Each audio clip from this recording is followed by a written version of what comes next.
Hello students, चलिए start करते हैं next lecture of periodic classification of elements.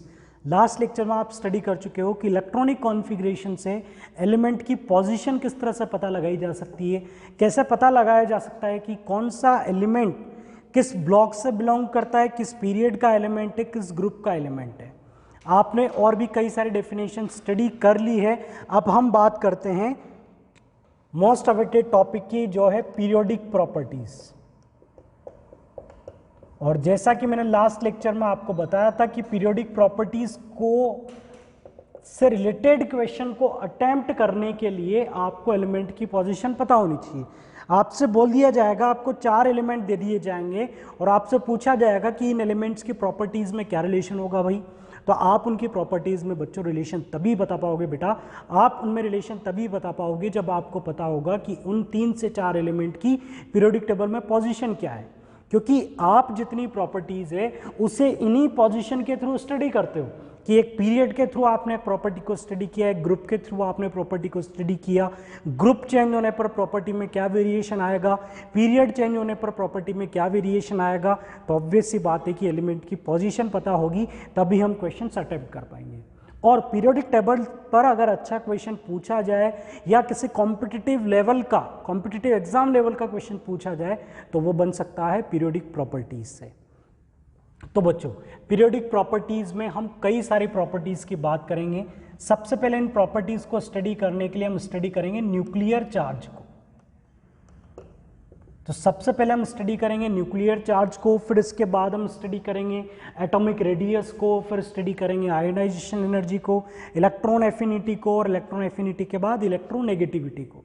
तो ये कुछ कॉमन प्रॉपर्टीज़ है जिनका हम स्टडी करना है। और इन प्रॉपर्टीज़ के बेसिस पर और भी ऐसी प्रॉपर्टीज़ हैं जैसे कि इलेक्ट्रोपॉजिटिव नेचर, इलेक्ट्रोनेगेटिव नेचर और ऑक्साइड्स के एसिडिक और बेसिक नेचर। इस सारे कंटेंट का डिस्कशन हमें इन पीरियोडिक प्रॉपर्टीज़ में करना है।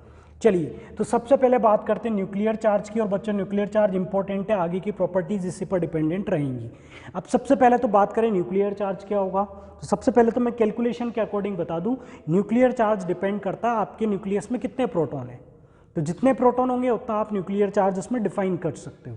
तो न्यूक्लियर चार्ज को हम रिप्रेजेंट करेंगे Z से, क्योंकि ये नंबर ऑफ प्रोटॉन यानी एटॉमिक नंबर के बराबर ही है। तो न्यूक्लियर चार्ज को आप रिप्रेजेंट कर सकते हो Z से। अब न्यूक्लियर चार्ज किसे बोला जाएगा, ये है न्यूक्लियस और ये है शेल में इलेक्ट्रॉन। तो इस इलेक्ट्रॉन पर लगने वाला अट्रैक्शन जो होगा न्यूक्लियस से, ठीक है, attraction towards electron from the nucleus is known as nuclear charge. तो न्यूक्लियर चार्ज किसे बोला जाएगा, यहां पर ये जो अट्रैक्शन वर्क कर रहा है, इस अट्रैक्शन को ही हम क्या बोल रहे हैं, इस अट्रैक्शन फोर्स को ही हम क्या बोल रहे हैं, न्यूक्लियर चार्ज। तो I think nuclear charge clear है आपको। न्यूक्लियर चार्ज जिसके पास ज़्यादा प्रोटॉन होंगे उसका न्यूक्लियर चार्ज ज़्यादा होगा, वो ज़्यादा अट्रैक्ट कर रहा होगा। तो न्यूक्लियर चार्ज कितना यहाँ पर अट्रैक्शन वर्क कर रहा है। बट अगर हम एक्चुअल कंडीशन देखें, तो इस अट्रैक्शन के अलावा और भी फोर्स वहाँ पर वर्क करते हैं। एक्चुअल कंडीशन हम देखें तो एक्चुअल कंडीशन में हमें बात करनी है वैलेंस इलेक्ट्रॉन की, आउटर मोस्ट शेल इलेक्ट्रॉन की, और न्यूक्लियस का इस पर जो अट्रैक्शन लग रहा है इसे आप क्या बोल रहे हो, न्यूक्लियर चार्ज Z बोल रहे हो। बट एक्चुअल में बच्चों यहां पर इनर शेल में भी तो इलेक्ट्रॉन्स होते हैं और इनर शेल के इलेक्ट्रॉन तो इसे रिपेल करेंगे। तो इस रिपल्शन को कंसिडर करें तो Z की वैल्यू तो कुछ और हो जाएगी। अगर इस रिपल्शन को आप कंसिडर करें, ध्यान दीजिएगा बच्चों, इनर शेल के इलेक्ट्रॉन को रिपेल करेंगे तो यहां पर लगने वाला जो न्यूक्लियर चार्ज है वो भी चेंज हो जाएगा। यहां पर लगने वाला जो न्यूक्लियर चार्ज है वो भी चेंज हो जाएगा। उस केस में हमें Z ना कंसिडर करके हम यहां पर कंसिडर करते हैं Z इफेक्टिव। यहां पर हम इसे कंसिडर करते हैं इफेक्टिव न्यूक्लियर चार्ज। ध्यान दीजिएगा, effective nuclear charge. Average attraction on valence electron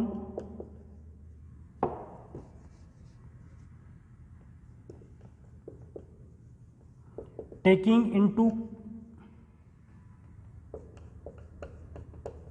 consideration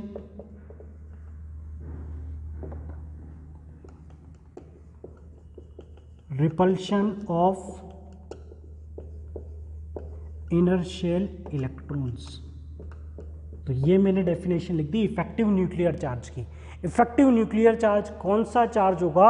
जो एवरेज अट्रैक्शन फोर्स लग रहा है वैलेंस इलेक्ट्रॉन पर, बट वो अट्रैक्शन फोर्स कब डिफाइंड है? जब आप इनर शेल के इलेक्ट्रॉन को के रिपल्शन को कंसिडर कर रहे हो। अगर आप इनर शेल के इलेक्ट्रॉन्स के रिपल्शन को कंसिडर कर रहे हो तो लगने वाला जो ओवरऑल एवरेज अट्रैक्शन होगा उसे हम क्या बोलेंगे? इफेक्टिव न्यूक्लियर चार्ज बोलेंगे। अब इस रिपल्शन को क्या बोला जाएगा? तो इसे भी बच्चों नाम दिया जाता है, इस रिपल्शन को बोला जाता है, this is known as shielding effect. Shielding effect और स्क्रीनिंग इफेक्ट, इसे बोला जाता है शील्डिंग इफेक्ट और स्क्रीनिंग इफेक्ट। चलिए, तो यहां पर आपने बोला कि लगने वाला अट्रैक्शन रिप्रेजेंट किया जाता है Z से, बट इसके रिपल्शन की वजह से जो लगने वाला अट्रैक्शन होगा वो मिनिमाइज हो जाएगा। इसके रिपल्शन की वजह से जो अट्रैक्शन यहां पर होगा वो ओवरऑल अट्रैक्शन कुछ कम हो जाएगा। ध्यान दीजिएगा बच्चों, यहां पर ये लगने वाला अट्रैक्शन है Z और यहां से लगने वाला रिपल्शन है, इसलिए जो ओवरऑल चार्ज होगा उसे आप क्या बोलेंगे? Z effective. तो यहां पर आप बैलेंसिंग, इतना सा कॉन्सेप्ट बच्चों आप समझ सकते हो, ये Z था, इस तरफ लगा था रिपल्शन, तो यहां पर जो ओवरऑल जो आपने ऑब्जर्व किया वो था Z इफेक्टिव। तो अगर मैं Z में से इसे सब्ट्रैक्ट कर दूंगा तो मेरे पास रिजल्टेंट आ जाएगा। अगर मैं Z में से इस रिपल्शन के इफेक्ट को खत्म कर दूंगा तो मेरे पास क्या आ जाएगा? Z effective. तो यहां पर इफेक्टिव न्यूक्लियर चार्ज का एक फॉर्मूला आप स्टडी करते हैं, Z minus sigma.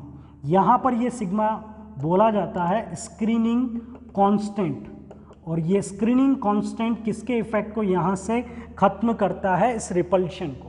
Shielding effect को आप किससे रिप्रेजेंट करते हो? इसके इफेक्ट को किससे रिप्रेजेंट करते हो? सिग्मा से, जिसे बोला जाता है स्क्रीनिंग कांस्टेंट, जिसे स्लेटर रूल से आप कैलकुलेट कर सकते हो किसी भी एटम के वैलेंस इलेक्ट्रॉन के लिए। बट हमें इसकी कैलकुलेशन नहीं करनी है, हमें नहीं बताना है कि कहाँ पर Z इफेक्टिव कितना होगा, बस हमें ये जानना है कि हमें इफेक्टिव न्यूक्लियर चार्ज क्या होता है और effective nuclear charge periodic table में कैसे वेरी करता है। आई होप आप समझ गए होंगे कि न्यूक्लियर चार्ज क्या होगा और इफेक्टिव न्यूक्लियर चार्ज क्या होगा। सिंपल फिजिक्स जो आपने पढ़ी हुई है, लगने वाला फोर्स Z है, उस तरफ लगने वाला सिग्मा है, तो ओवरऑल कितना होगा? Z माइनस सिग्मा, क्योंकि रिजल्टेंट फोर्स की डायरेक्शन न्यूक्लियस की तरफ ही है। चलिए, हम इस केस को कंसिडर करेंगे क्योंकि हमेशा इनर शेल का रिपल्शन भी वहां पर प्रेजेंट होता है। अब हम बात करते हैं इसके वेरिएशन की। चलिए, अब आ जाते हैं हम अपने एक्चुअल कंटेंट पर कि पीरियोडिक टेबल में इफेक्टिव न्यूक्लियर चार्ज का वेरिएशन कैसे होगा। Variation of Z effective along the period. बात करते हैं सबसे पहले, period means left to right. तो लेफ्ट टू राइट मूव करने पर इफेक्टिव न्यूक्लियर चार्ज कम होता है या ज़्यादा होता है, इस केस को जानना है बच्चों। अब इस केस में बड़ा अच्छा कॉन्सेप्ट छिपा हुआ है। जनरली हम लोग आसानी से प्रिडिक्ट नहीं कर पाते हैं कि Z effective left to right जाने पर इंक्रीज होगा या डिक्रीज होगा।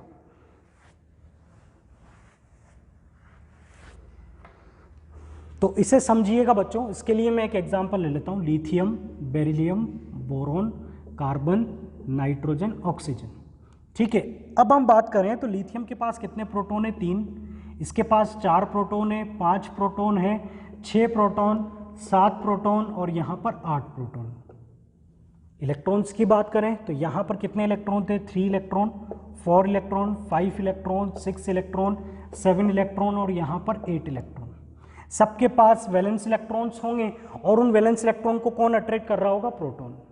तो आपने जो स्टडी किया है, जैसे कि मैं लिथियम की बात करूं, लिथियम के आउटर मोस्ट शेल में 1 इलेक्ट्रॉन है और यहाँ पर कितने? 3 प्रोटॉन है और बीच में 2 इलेक्ट्रॉन रखे हुए हैं। ऐसे में बात करूं ऑक्सीजन की, ऑक्सीजन के आउटर मोस्ट शेल में, ऑक्सीजन के आउटर मोस्ट शेल में कितने इलेक्ट्रॉन होंगे? 1 2 3 4 और इनर शेल में कितने होंगे?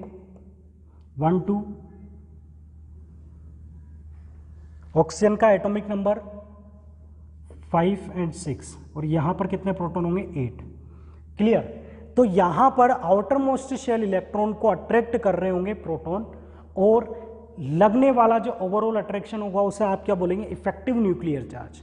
तो यहाँ पर भी कुछ ना कुछ इफेक्टिव न्यूक्लियर चार्ज होगा, यहाँ पर भी कुछ ना कुछ इफेक्टिव न्यूक्लियर चार्ज होगा। बट मेरा टारगेट है, मुझे कंपैरिजन करना है कि ये इफेक्टिव न्यूक्लियर चार्ज दोनों में किस में ज़्यादा होगा या दोनों में ही बराबर होगा। तो उसके लिए अगर देखा जाए तो इस टेबल में लेफ्ट टू राइट जाने पर किस चीज में इंक्रीमेंट हो रहा है, Z कंटिन्यूअसली बढ़ रहा है, नंबर ऑफ प्रोटॉन कंटिन्यूअसली बढ़ रहे हैं। लेफ्ट टू राइट मूव करने पर नंबर ऑफ प्रोटॉन कंटिन्यूअसली बढ़ रहे हैं, बट जिन दो चीजों के बीच में अट्रैक्शन वर्क कर रहा है, वैलेंस इलेक्ट्रॉन और न्यूक्लियस, उनके बीच की डिस्टेंस में मींस नंबर ऑफ शेल में वेरिएशन नहीं आ रहा है। रीजन को ध्यान से सुनिएगा, यहां पर नंबर ऑफ प्रोटॉन जो है वो तो कंटिन्यूअसली राइज कर रहे हैं, बट नंबर ऑफ शेल तो आपके पास सेम है। तो बच्चों आप समझ सकते हो कि मैं नए शेल में तो इलेक्ट्रॉन डाल ही नहीं रहा हूं, प्रोटॉन बढ़ाए जा रहा हूं, प्रोटॉन बढ़ाए जा रहा हूं, इतना ज्यादा रिपल्शन नहीं बढ़ता है जितना ज्यादा Z बढ़ता है। तो यहां पर लेफ्ट टू राइट जाने पर Z ज्यादा डोमिनेटिंग होता है एज कंपेयर टू सिग्मा। बढ़ते दोनों है, Z भी इंक्रीज होगा, सिग्मा भी इंक्रीज होगा, बट सिग्मा इतना इफेक्टिव नहीं है क्योंकि इलेक्ट्रॉन कहां पर बढ़ रहे हैं, उसी शेल के अंदर बढ़ रहे हैं। देखो यहां एक था, यहां पर 7, यहां पर ये 5 इलेक्ट्रॉन एक्स्ट्रा आ गए। तो आपने देखा कि नया इलेक्ट्रॉन किस में बढ़ रहा है, उसी शेल में बढ़ रहा है, तो वो सिग्मा को तो इतना ज़्यादा नहीं बढ़ाएगा, बट Z तो अपने अकॉर्डिंग बढ़ता जाएगा। तो ओवरऑल बच्चों जो Z इफेक्टिव है इसमें क्या चेंज आएगा ये आप मुझे बताएं।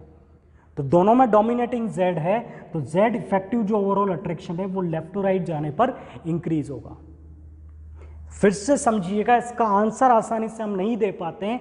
How Z effective vary along the period left to right, left to right Z effective कैसे वेरी करता है, फिर से समझिएगा। लेफ्ट टू राइट जाने पर प्रोटॉन्स कंटिन्यूअसली बढ़ते हैं, मींस Z अच्छे से इंक्रीज होता है, और इलेक्ट्रॉन्स भी बढ़ते हैं, बट इलेक्ट्रॉन्स नए शेल में नहीं बढ़ते हैं, इलेक्ट्रॉन्स उसी शेल में बढ़ते हैं जिसमें पहले थे। तो यहां पर नया शेल तो कभी इंट्रोड्यूस ही नहीं होता है, हमने पहले पढ़ लिया ना, एक पीरियड में कभी भी नया शेल इंट्रोड्यूस नहीं होता है, एक ही शेल रहता है। पीरियड चेंज होने पर शेल चेंज हो जाता है। तो यहां पर ना तो शेल बढ़ रहा है, केवल इलेक्ट्रॉन्स बढ़ रहे हैं और उसी शेल में बढ़ रहे हैं। तो सिग्मा ज़्यादा इफेक्टिव नहीं होगा, ज़्यादा डोमिनेटिंग कौन होगा, Z। तो ओवरऑल Z इफेक्टिव यहां पर ज़्यादा होगा, मीन्स लेफ्ट टू राइट जाने पर इफेक्टिव न्यूक्लियर चार्ज इंक्रीज होता है। लेफ्ट टू राइट जाने पर इफेक्टिव न्यूक्लियर चार्ज जो है ये कंटिन्यूअसली इंक्रीज होगा। ये कॉन्सेप्ट याद रखिएगा, इससे आपको कई सारे क्वेश्चंस के आंसर देने। चलिए, ये स्टडी की हमने एक पीरियड के लिए, अब हम बात करते हैं ग्रुप के लिए। अलोंग द ग्रुप, ग्रुप की बात की जाएगी टॉप टू बॉटम।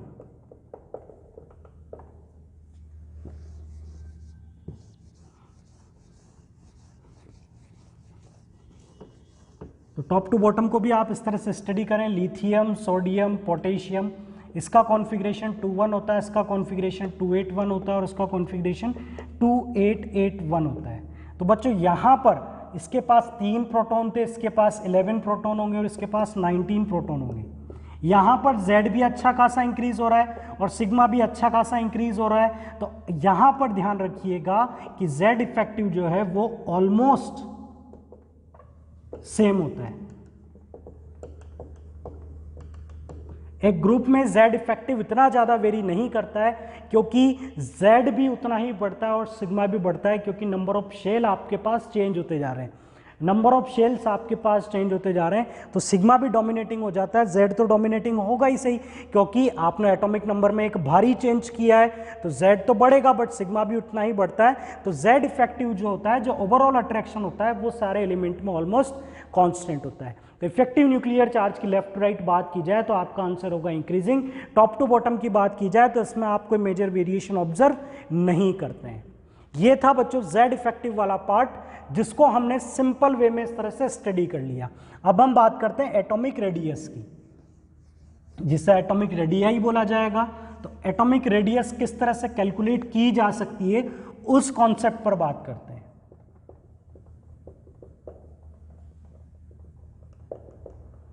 तो देखो, एटॉमिक रेडियस को पहले तो मैं डिफाइन करता हूं कि एटॉमिक रेडियस क्या होती है। एक एटम की रेडियस या एटम की साइज के लिए आप किसे काउंट कर सकते हैं, उसकी रेडियस की बात कर सकते हो। रेडियस क्या होती है? किसी सर्कल की सेंटर से जो बाउंड्री की डिस्टेंस होती है उसे में किसी न्यूक्लियस की वैलेंस शेल से जो आउटर मोस्ट शेल होगा इसके बीच की जो डिस्टेंस होगी इसे ही आप क्या बोलोगे? रेडियस, और इसे ही आप रिप्रेजेंट करोगे आर से। तो ये है बच्चों atomic radius, distance between outer most shell and nucleus. Outer most shell और न्यूक्लियस के बीच में जो डिस्टेंस होगी इसे ही क्या बोला जाएगा? रेडियस। चलिए अब बात करते हैं कि इस रेडियस को पता कैसे करना है, इस रेडियस को कैलकुलेट कैसे करना है। ये एक बड़ा क्वेश्चन है कि इस रेडियस को कैसे डिटरमाइन किया जाएगा। ऐसा तो पॉसिबल नहीं है कि मैं एक एटम को हाथ में ले लूंगा और उसकी रेडियस मेजर कर लूंगा। तो एक एटम को आइसोलेट करना ही पॉसिबल नहीं है, तो आप उसकी रेडियस इस तरह से तो डिटरमाइन नहीं कर पाओगे। तो रेडियस को पता करने के बच्चों हमारे पास मेथड है कि हम इनकी बॉन्डिंग को फॉलो करते हैं। तो बॉन्डिंग कैसी हो सकती है एलिमेंट्स के अंदर? एलिमेंट्स के अंदर कोवेलेंट बॉन्डिंग हो सकती है और मेटेलिक बॉन्डिंग हो सकती है। दो एटम वांडरवाल अट्रैक्शन से जुड़े हुए हो सकते हैं, वांडरवाल रेडियस हो सकती है। कोवेलेंट के बेसिस पर अगर आप रेडियस पता करते हो तो कोवेलेंट रेडियस होगी। मेटेलिक बॉन्डिंग से आप रेडियस पता करते हो तो वो मेटेलिक रेडियस होगी। इसके अलावा उसके आयन के बेसिस पर पता करते हो तो वो होती है उसकी आयोनिक रेडियस, मतलब आयन बनने पर रेडियस। तो इन रेडियस का कंपैरिजन हमें करना है, इन रेडियस की बात हमें करनी है। चलिए फिर इसके बाद हम बात करेंगे कि पीरियोडिक टेबल में रेडियस लेफ्ट टू राइट और टॉप टू बॉटम कैसे वेरी करती है। बच्चों इंटरेस्टिंग है, बिल्कुल भी आपको बोर नहीं होना है। सबसे पहले हम बात करते हैं कोवेलेंट, मेटेलिक, वांडरवाल और आयनिक क्या होते हैं। इसमें बिल्कुल भी आप बच्चों सोचिए मत, ये एक बॉन्डिंग के टाइप हैं जो आप बाद में स्टडी करेंगे। Covalent bonding, metallic bonding, van der Waal attraction और आयोनिक रेडियस मीन्स आयन की रेडियस। आयन्स तो आपने पढ़े होंगे, सोडियम एक इलेक्ट्रॉन दे देता है तो वो क्या बना लेता है? Na+ ion. तो उस आयन की साइज को कंपेयर करेंगे। और कोवेलेंट जब दो एटम के बीच में कोवेलेंट बॉन्डिंग होगी। इनका बेसिक आइडिया मैं आपको हर टॉपिक के साथ देता रहूँगा। सबसे पहले हम बात करते हैं कि हम इस मेथड पर क्यों चले गए। इस मेथड पर हम इस तरह से चले गए, मान लीजिए दो एटम हैं ए और बी, इनके बीच में जो बॉन्डिंग होगी, इनके बीच में कोई ना कोई बॉन्डिंग होगी। हमने क्या किया, इनकी इंटरन्यूक्लियर डिस्टेंस को पता कर लिया। इनकी इंटरन्यूक्लियर डिस्टेंस हम पता कर सकते हैं, कई सारे हमारे पास मेथड हैं जिससे हम इनकी इंटरन्यूक्लियर डिस्टेंस पता करके उसे हाफ करके इनकी रेडियस का आइडिया लगा लेते हैं। इनकी इंटरन्यूक्लियर डिस्टेंस पता करके, जैसे दो सर्कल है पास में रखे हुए हैं, दोनों के सेंटर की डिस्टेंस निकाल लीजिए और उसे हाफ कर दीजिए तो आपको एक सर्कल की रेडियस का आइडिया मिल जाएगा। बट कंडीशन क्या है? दोनों सर्कल सेम साइज के, सेम रेडियस के हों, तो आपको उनकी रेडियस का आइडिया पता चल जाएगा। तो सेम टाइप के एटम, यहाँ पर बच्चों करेक्शन कर लीजिए, इसे भी ए टाइप का ले लीजिए। सेम टाइप के एटम के बीच की बॉन्डिंग के बेसिस पर आप उनकी इंटरन्यूक्लियर डिस्टेंस पता करके उसे हाफ कर दें। उनकी बॉन्ड लेंथ, इंटरन्यूक्लियर डिस्टेंस को क्या बोला जाता है? Bond length. तो उनकी बॉन्ड लेंथ पता करके उससे अगर हाफ करते हैं, जो आपको NMR से और कई सारे ऐसे कॉन्सेप्ट से जिनसे पता लग सकती है, उससे अगर हाफ करेंगे तो उससे आपको क्या पता चल सकती है? रेडियस। चलिए तो अब बात करते हैं बॉन्डिंग का क्या लफड़ा है इसमें। तो बच्चों अगर कोई एटम कोवेलेंटली बॉन्डेड है, अगर कोई एटम कोवेलेंटली बॉन्डेड है तो उनमें बात की जाएगी कोवेलेंट रेडियस की। अब अगर वो कोवेलेंटली बॉन्डेड होगा तो ध्यान रखिएगा, जब भी दो एटम कोवेलेंट बॉन्ड बनाते हैं, जब भी दो एटम कोवेलेंट बॉन्ड बनाते हैं तो उन एटम्स की ओवरलैपिंग हो जाती है। जब भी कोई दो एटम कोवेलेंट बॉन्ड बनाते हैं तो उनकी ओवरलैपिंग हो जाती है।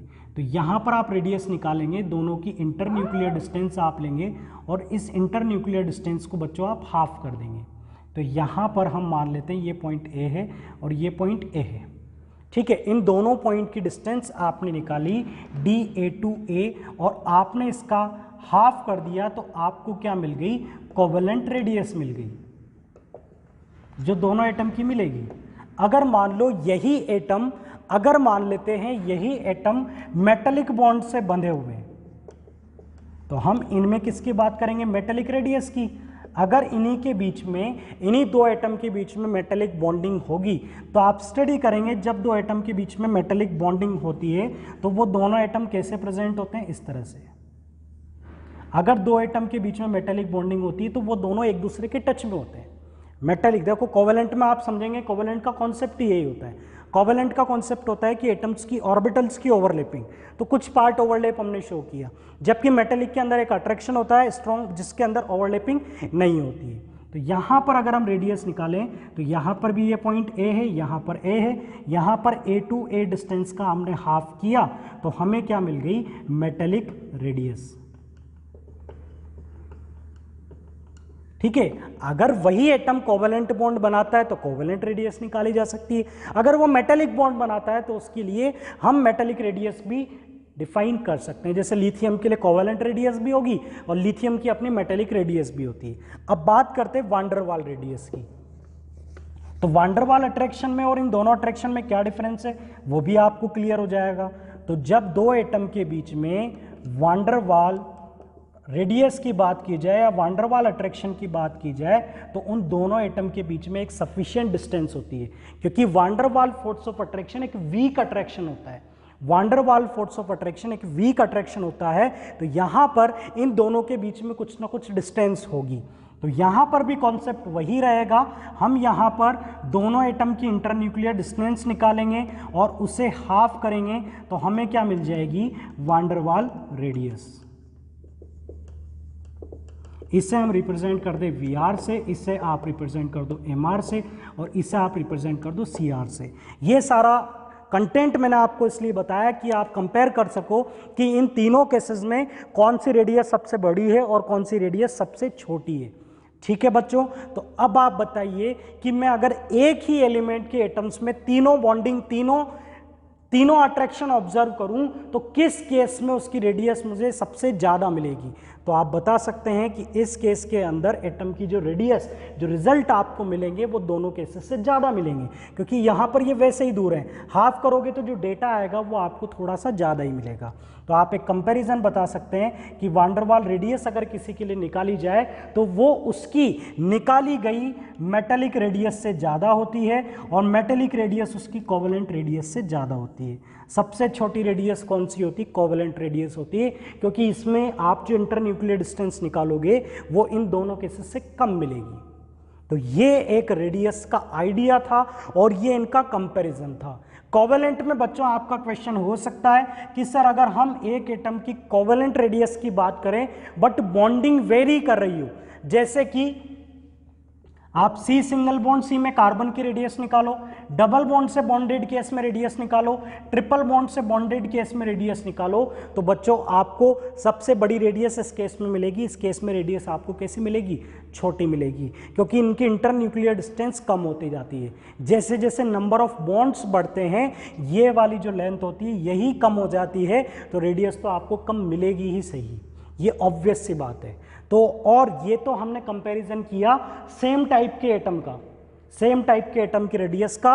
अगर डिफरेंट टाइप के एटम की रेडियस का कंपैरिजन करना है तो वहां पर हमें इलेक्ट्रोनेगेटिविटी के कॉन्सेप्ट को भी इंक्लूड करना होगा, नए फॉर्मूलाज को स्टडी करना होगा, और यही होगा बच्चों एडवांस्ड कॉन्सेप्ट जो आप हायर क्लासेस में स्टडी करेंगे। अभी हमने काफ़ी कुछ कंटेंट कवर किया, अब हम बात करते हैं आयोनिक रेडियस की। ठीक है, आयंस बनने पर रेडियस में क्या वेरिएशन आता है।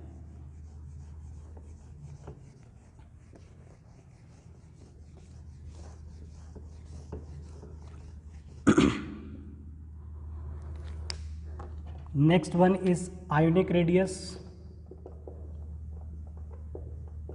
आयोनिक रेडियस में बच्चों दो केस आप स्टडी करोगे, या तो केटायनिक होगा या फिर एनायनिक रेडियस की बात की जाएगी। दो ही तरह के आयंस बनेंगे, या तो केटायन या एनायन। चलिए अब हम बात करते हैं, ए कोई एलिमेंट था, इसने अपना केटायन बनाया। ठीक है, हम एक्चुअल एग्जाम्पल ले लेते हैं सोडियम का।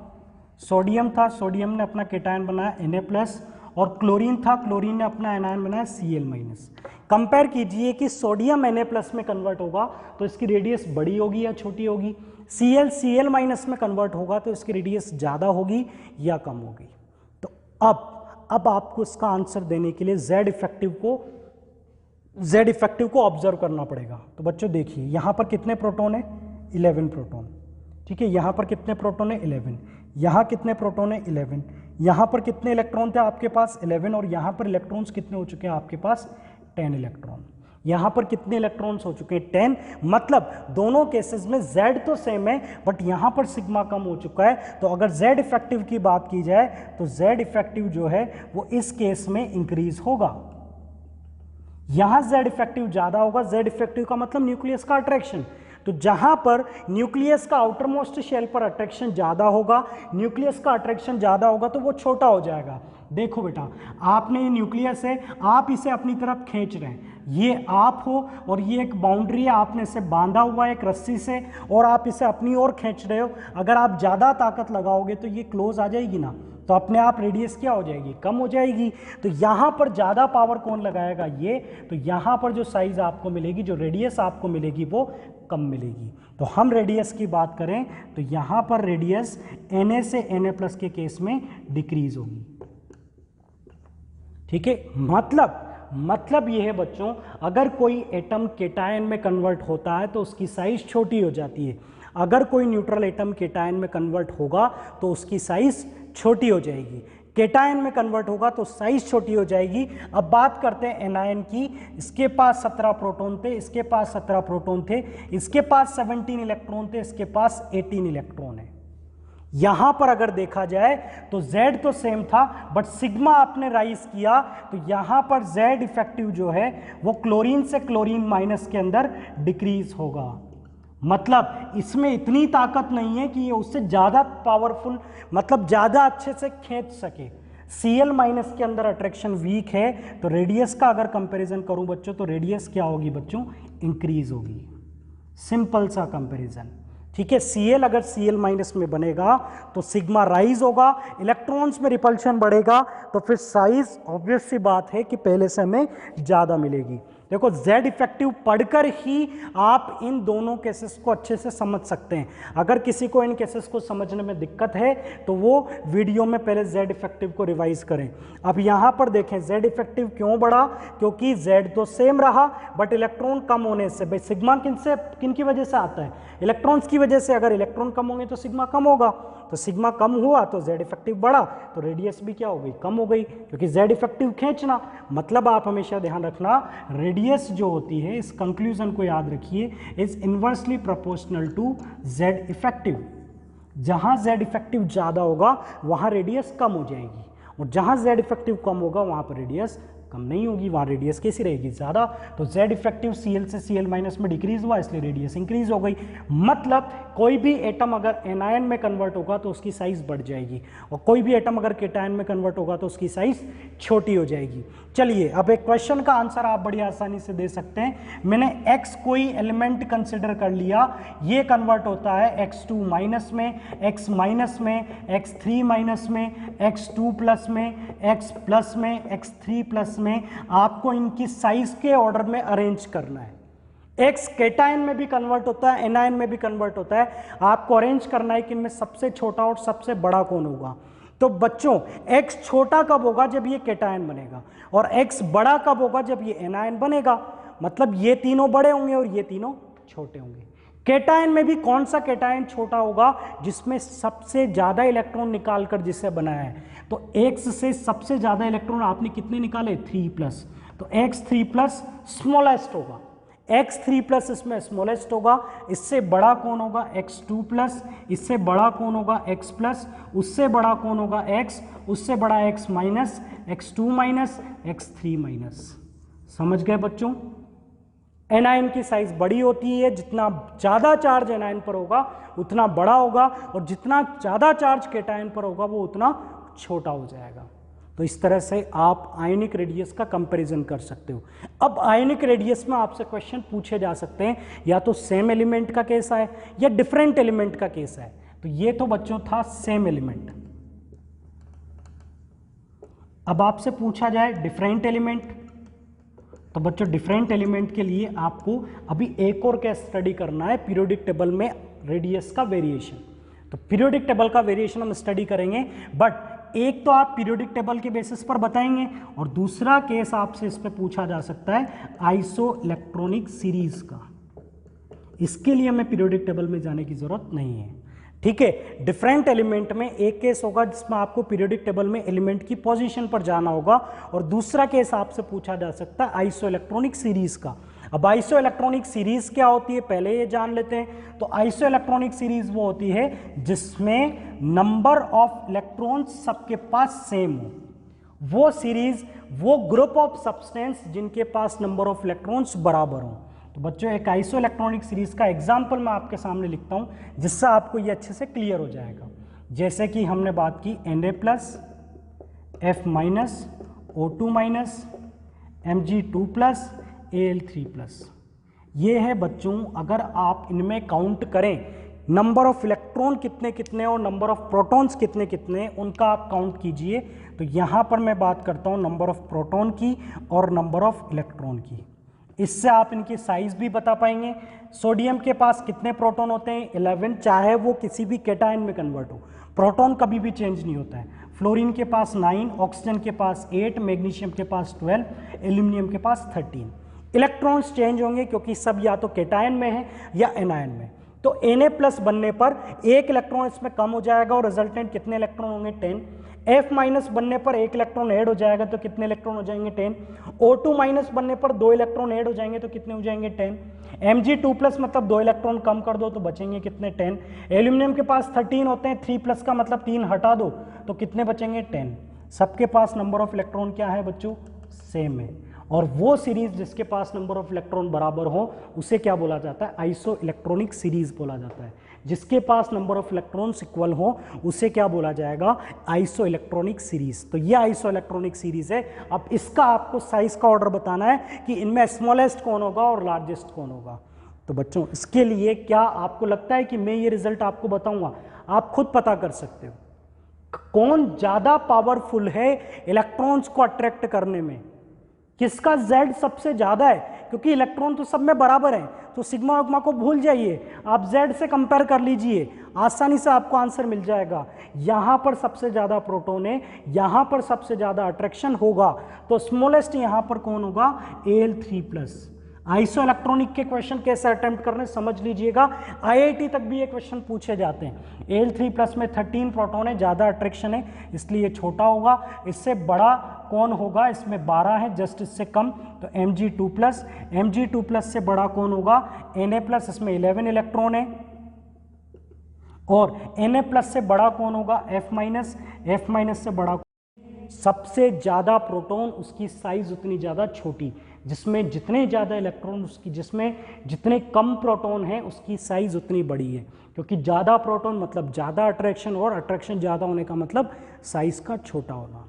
चलिए अब नेक्स्ट क्लास के लिए बच्चों आपके लिए होमवर्क है, आपको एक बार पता करना है कि पीरियोडिक टेबल के अकॉर्डिंग लेफ्ट टू राइट जाने पर इस वाले टॉपिक को आप एक बार रिवाइज करके आएंगे, एक बार देखेंगे कि लेफ्ट टू राइट और टॉप टू बॉटम जाने पर साइज में क्या वेरिएशन आएगा। इस तरफ इंक्रीज होगी या डिक्रीज होगी या सेम रहेगी, इस तरफ इंक्रीज होगी, डिक्रीज होगी या सेम रहेगी।